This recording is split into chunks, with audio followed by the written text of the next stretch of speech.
Olá, prosseguindo no estudo das parábolas do Evangelho, neste vídeo vamos examinar a parábola conhecida como o ladrão. Esta parábola está em Lucas, capítulo 12, versículo 39 e 40. Também em Mateus, capítulo 24, versículo 43 e 44. A parábola é a seguinte: mas considerai isto: se o pai de família soubesse a que vigília da noite havia de vir o ladrão, vigiaria e não deixaria minar a sua casa. Por isso, estai vós preparados também, porque o Filho do Homem há de vir a hora que não penseis. Esta é a parábola, apenas 2 versículos. O texto de Lucas e de Mateus são iguais. Então, do que fala aqui? A primeira coisa é vigilância. Ele fala aqui: se soubesse a que vigília da noite havia de vir o ladrão, vigiaria e não deixaria minar a sua casa.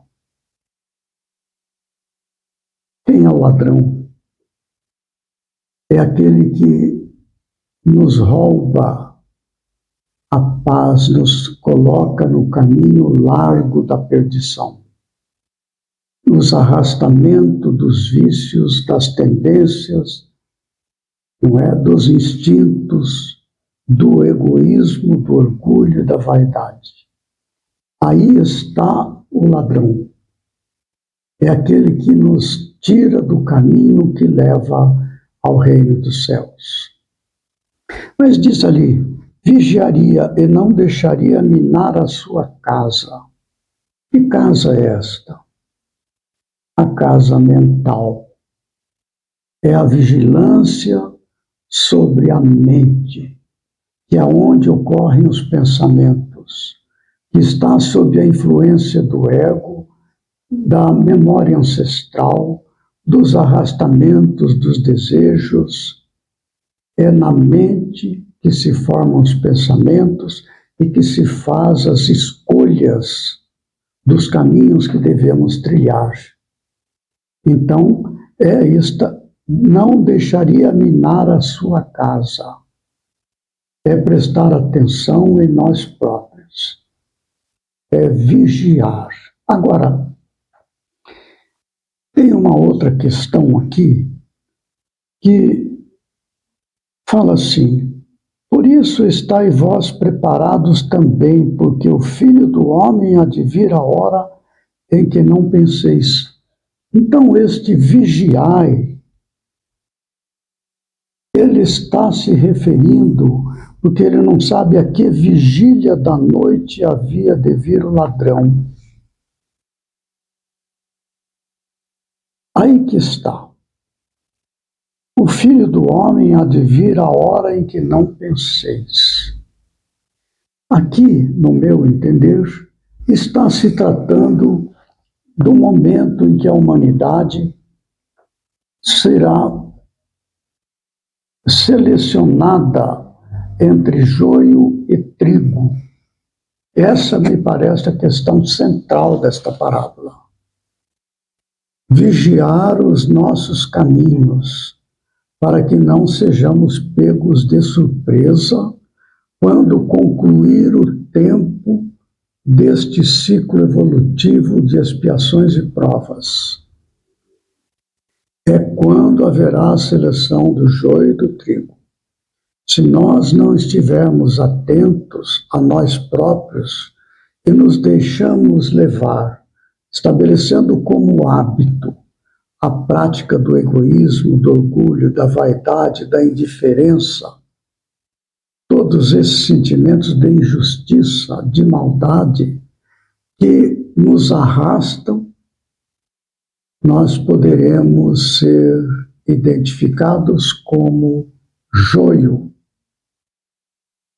Então o joio será jogado no fogo para ser queimado. Isto é um símbolo que diz que haverá, então, o exílio dos espíritos que neste planeta já não estão aptos a permanecer aqui, porque Jesus diz: bem-aventurados os mansos, porque herdarão a terra.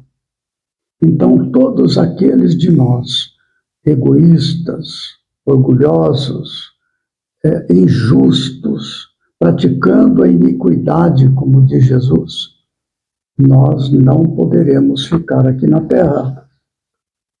Porque quando nós pensamos, agimos, fazemos, falamos coisas indignas do reino dos céus, aí estabelecemos para nós, na média do nosso ser, do nosso comportamento, do nosso pensamento e palavras, um estado vibratório condizente com estas criações mentais.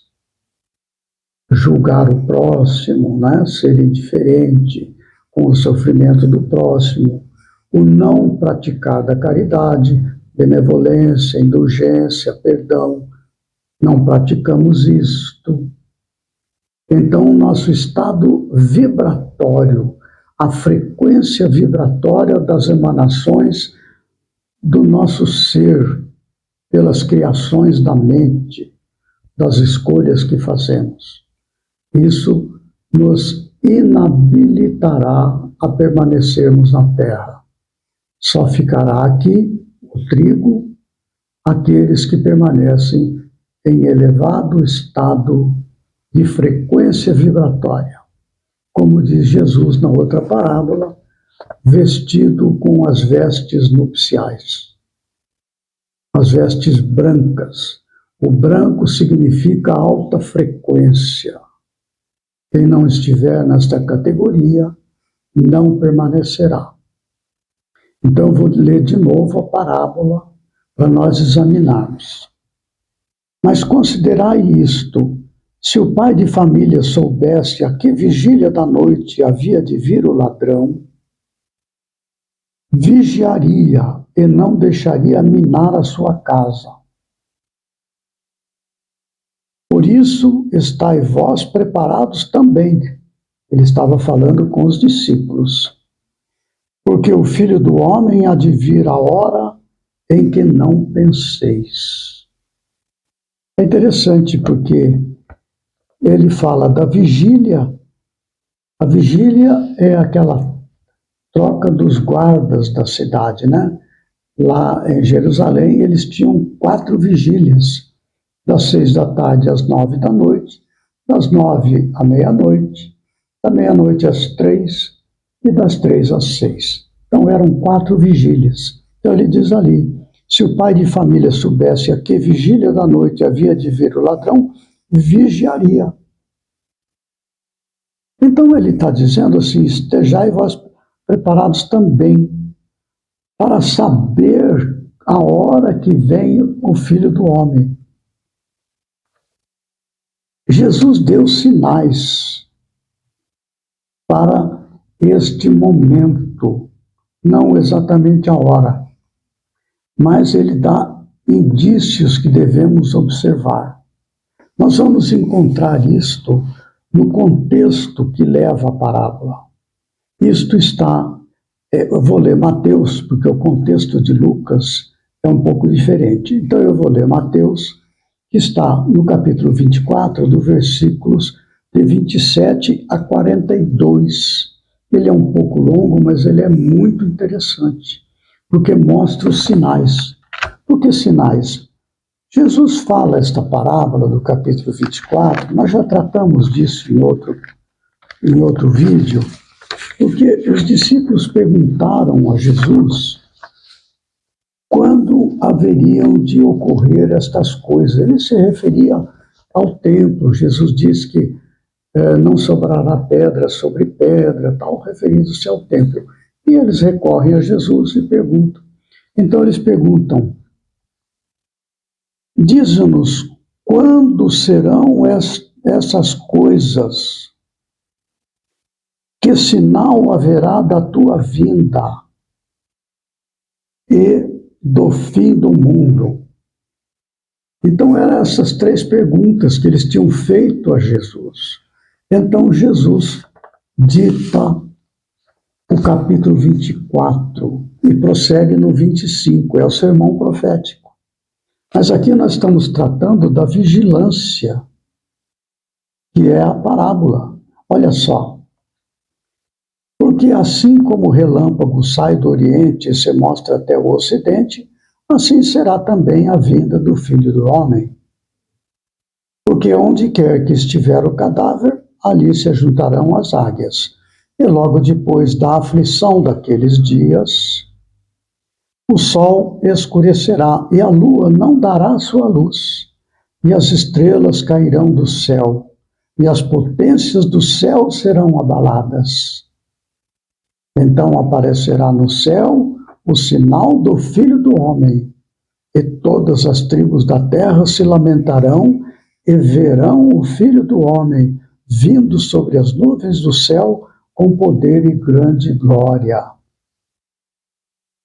Ele enviará os seus anjos com rijo clamor de trombeta, os quais ajuntarão os seus escolhidos desde os quatro ventos, de uma extremidade à outra dos céus.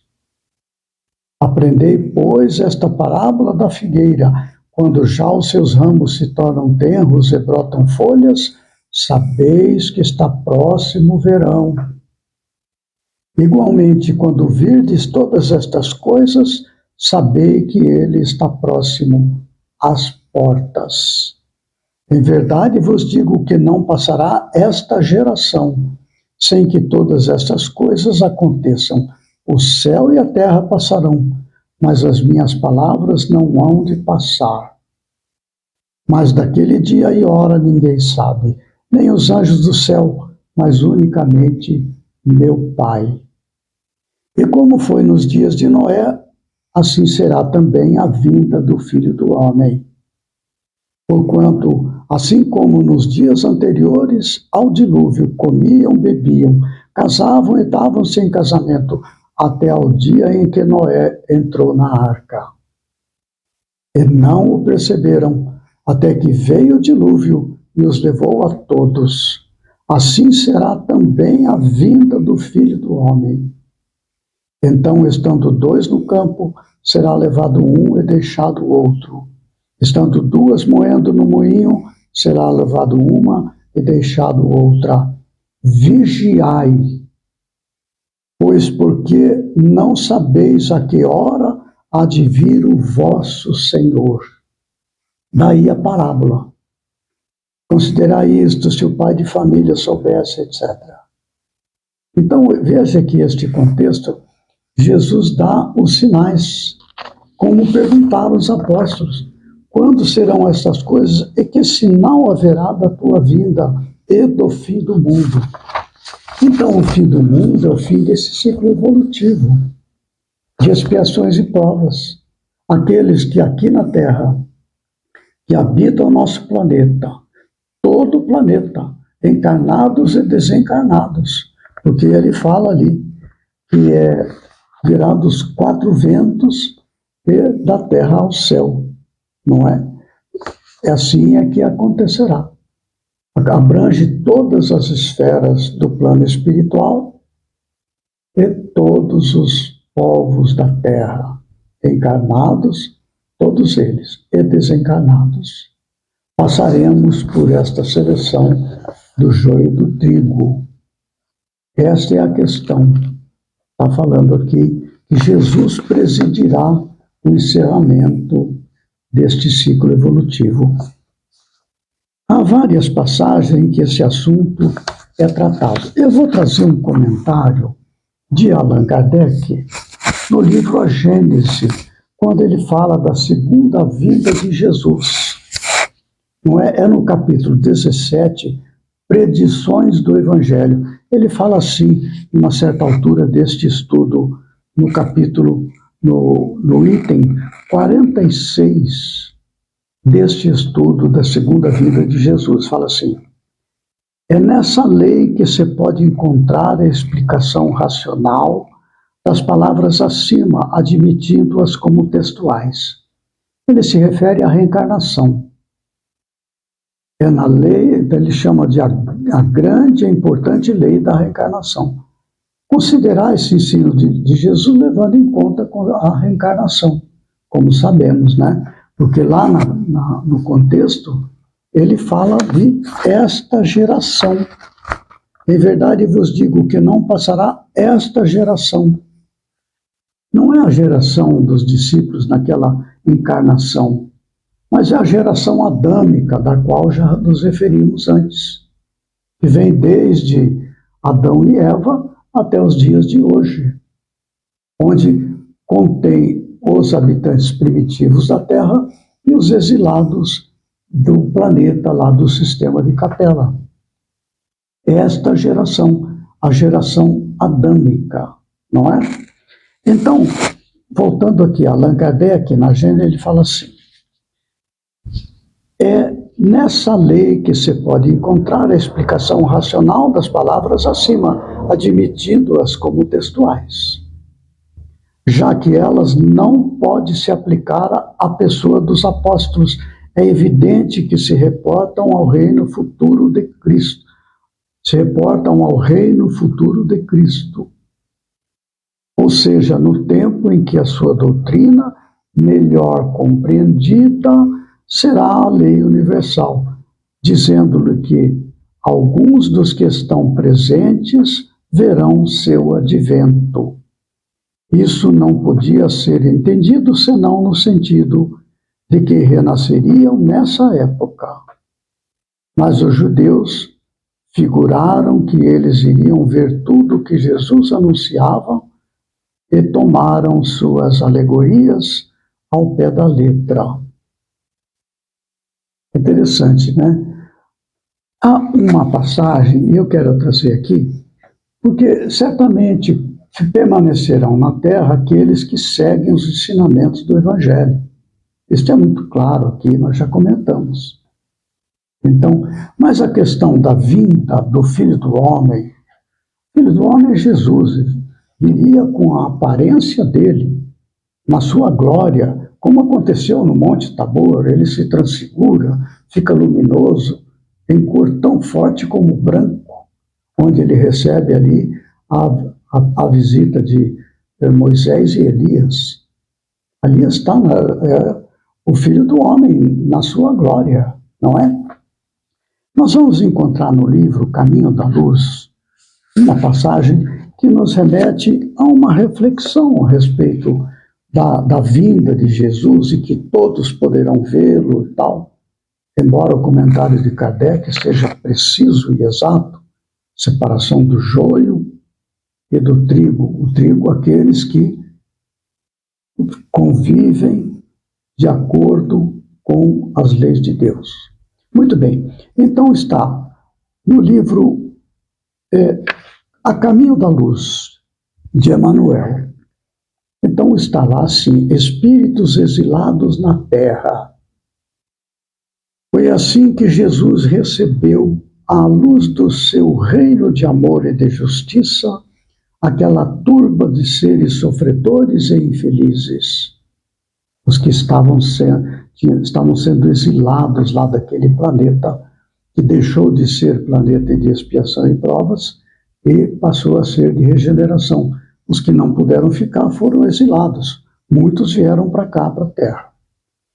Com a sua palavra sábia e compassiva, exortou essas almas desventuradas à edificação da consciência pelo cumprimento dos deveres de solidariedade e de amor, no esforço regenerador de si mesmas. Então veja, Jesus recebeu aqueles exilados no seu amor extraordinário, recebeu a eles todos, não é? Antes que eles iniciassem a sua série de reencarnações aqui na Terra, até hoje. Muitos já retornaram para o seu planeta de origem, povos como os egípcios antigos e tudo. Mas muitos, talvez a maioria, não se sabe, ainda permaneçam na terra e passarão por esta nova seleção. E analiso a possibilidade de que Jesus os receba e oriente novamente. Receba aqueles que são classificados como trigo e se despeça orientando aqueles que vão para o exílio. É uma reflexão. Então Jesus virá e aparecerá diante de todos? É possível, sim, em face desta colocação. Mas o que vigora mesmo é o estado de consciência elevada, voltada para o bem, resultado da prática do bem, da caridade. Muito bem. No próximo vídeo, prosseguindo no estudo das parábolas do Evangelho, vamos ver a parábola conhecida como o criado fiel e prudente. Está em Lucas 12, 41 a 48, e em Mateus 24, 44 a 51. É a continuação desta parábola de hoje, uma outra parábola. Até lá, que Jesus nos ampare e fortaleça.